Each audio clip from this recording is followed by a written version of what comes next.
Hello there, this is Welsh ASMR 82. Hey, how you doing? So in today's video we're going to carry on having a little wander around Europe using this road atlas that I bought. It's a nice large atlas, so it's quite clear. And I'm going to use this little bamboo stick to do some map tracing. I love map tracing personally. So we're going to start off with the Balearic Isles, the Islas Baleares, or Balearic Islands. So if you don't know where these are, they are in the Mediterranean Sea. They are just off the coast of Spain, not far from Italy. So you've got 4 islands principally.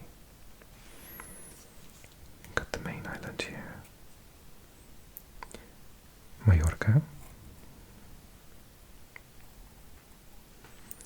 and the largest city is Palma de Mallorca. And in Mallorca and in this whole area, they do speak Spanish, but they also speak another language. I think on the islands they call it Mallorquin, but it's part of a sort of continuous language of Catalan and Valencian as well, fits into the same bracket. I think all 3 of them are mutually intelligible. To be honest, as a Spanish speaker, even I can understand it because it's kind of like half Spanish, half French. Then you've got Menorca. Many British people watching this video have probably been to one of these 2 places for their holidays in their lives. I never have, because well, to begin with, I didn't really go on holidays when I was a kid abroad. We were poor. And then when I started my degree in Spanish, I had no intention of going to the islands because, like, everyone would just speak English, was the point. So I like to go to, like, the most sort of unknown, middle of nowhere place possible. So Mallorca, Menorca, and then just down here, I don't think anyone lives in this island, Archipiélago de Cabrera.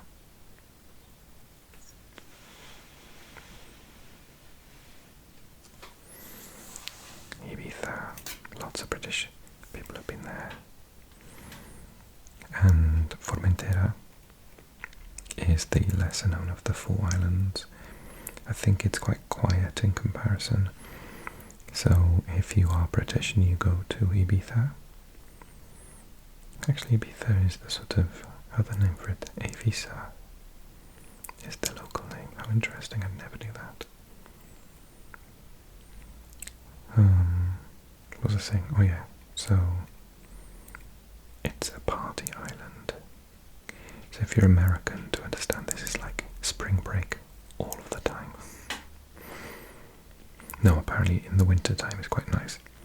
Weirdly, my grandparents used to go there for Christmas. Just don't even ask. They used to just like hate Christmas and the cold in Wales, and so they'd go here for a month. They go like the second week of November, and they come back the second week of December, and come back the second week of January. And there's this really famous picture we have of them on Christmas Day in their hotel in a foam party. Now at this time they would have been in their 70s, so you know where I get it from.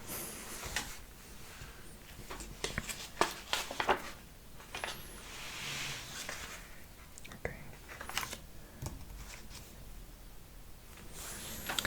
Turned a couple of pages because they were ones we'd seen before, and I'm trying to do everything from this aspect today because some of the pages are sort of the wrong way around. Anyway, it was noisy, so I clipped it. Iceland. Iceland actually has very few inhabitants. I think only like 200 and something thousand people live on Iceland. And you can't live in the middle really, because it's like volcanoes, active volcanoes. So the main population centre is here in the capital of Reykjavik. And I think the majority of the population of the entire island live there. It's not like there are like 3 large cities, it's kind of, there are other places you can live. They're all along the coast. But yeah, and unfortunately, because Iceland is an island and you're kind of captured audience, it's very expensive nowadays because people go there for holidays a lot. It's really expensive, and I think it's expensive for Icelandic people as well because you have to import everything. So I think, I was saying this in a previous video, you can always tell sort of export prices if Coca-Cola is expensive. I've never been to Iceland, but I imagine I've been to Sweden and Denmark, and Coca-Cola is quite expensive compared to in the UK, and I bet expensive compared to the US. In Germany, Coca-Cola is more expensive than a beer, just to put it into context. But I don't think that's the case here, because I think in Nordic countries, and well, this isn't a Nordic country, it's a Scandinavian country, but alcohol is extremely expensive. Did I read somewhere that in Norway a beer is like 10 euros? Or the equivalent of, because they don't have euro. So anyway, that looks like an interesting place.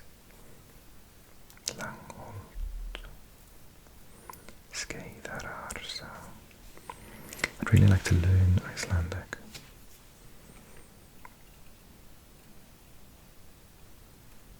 There's the roads just follow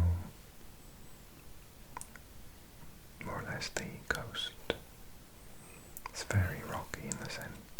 Well, this is a natural, this is a park here.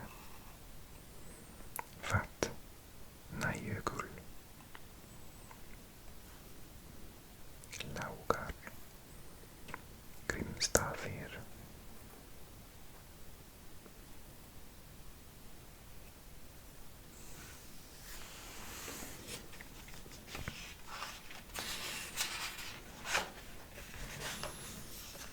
Okay, I'll find the next page.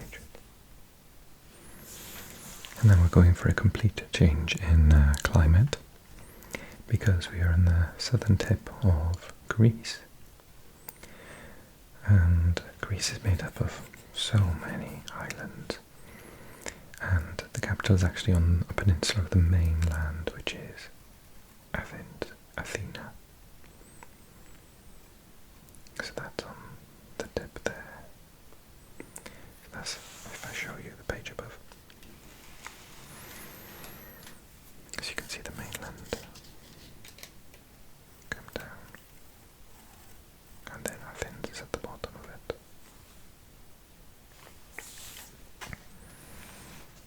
And then I'm gonna, hang on, I have to fold it. I wanted to show you, this is Crete.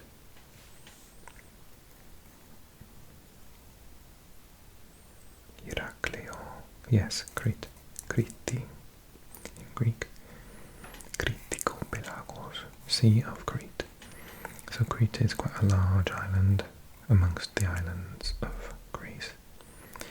Again, another holiday destination for British people, and I assume Germans, and usually Germans, Russians and British people go to the same places for warm weather holidays. Heraklion, Mires, Matala, Pianos, Pirkos, Herapetra. So that's Crete down the bottom there. So we saw a couple of these islands.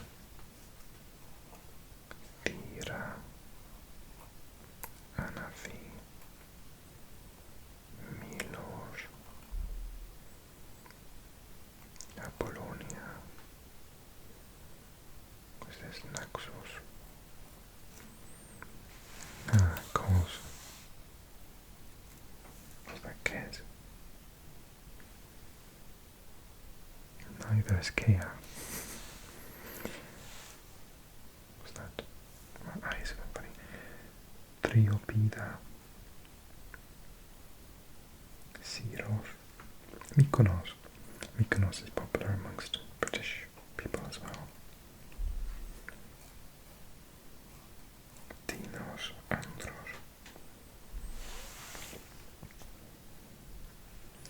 And then if I flip the page, I'll show you the mainland above. So just to orientate you, Athens is down the bottom there. So going up through the mainland, Volos is there.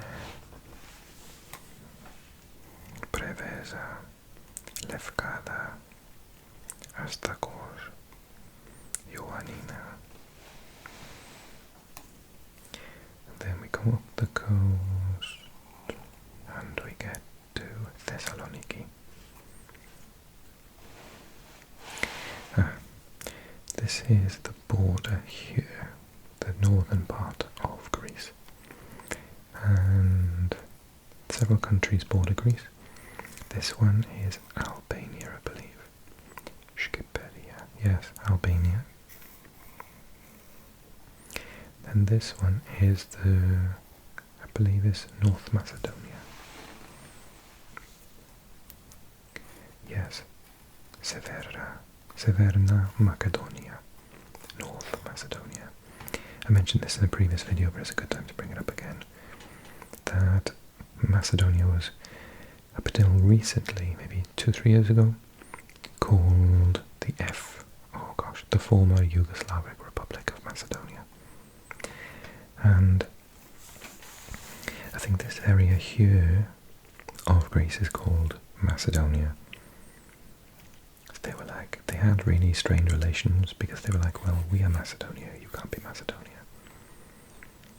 So after many years of debate, they said, what if we called ourselves North Macedonia, so you can be called Macedonia here? And they were like, yeah, that's pretty reasonable, thanks guys, and they changed their name. Skopje is the capital of North Macedonia.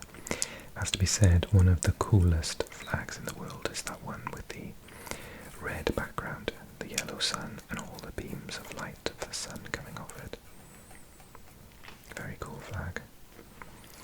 And I believe this is going to be Bulgaria to the north, is it?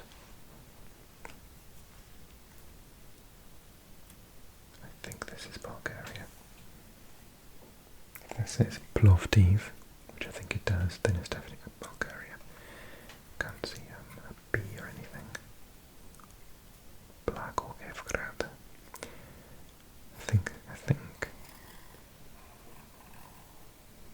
this is Bulgaria. And then this is a very important land border because here is Turkey. And if it went, well, there have been wars fought over this section. This used to be part of Greece. I had a friend who married a Turkish person, but their whole family only spoke in Greek, and they lived in this area here. So there are Greek speakers still in this area historically. So we go Greece all the way over here, and then you got Turkey, and Istanbul is like here-ish, it's not far away. The part where the mainland of Europe meets Asia, because the rest of Turkey, apart from this little sliver of land here, is in Asia.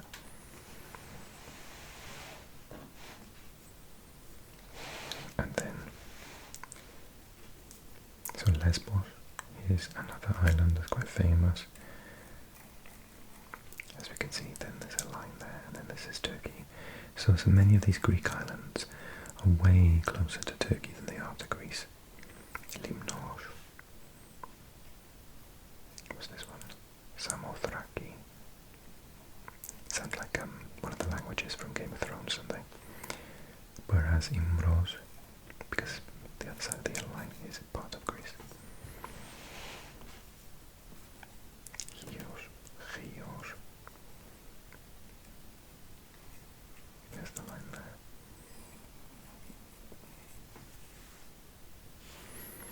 Well, I hope you've enjoyed today's little exploration of Europe.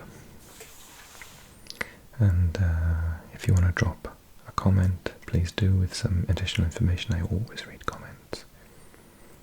And a like would be very much appreciated. Thank you so much. And if you're new to the channel, click subscribe. And I will continue to do this series. Plenty more to see very soon. So thank you so much for watching. Thanks for all your support, everyone.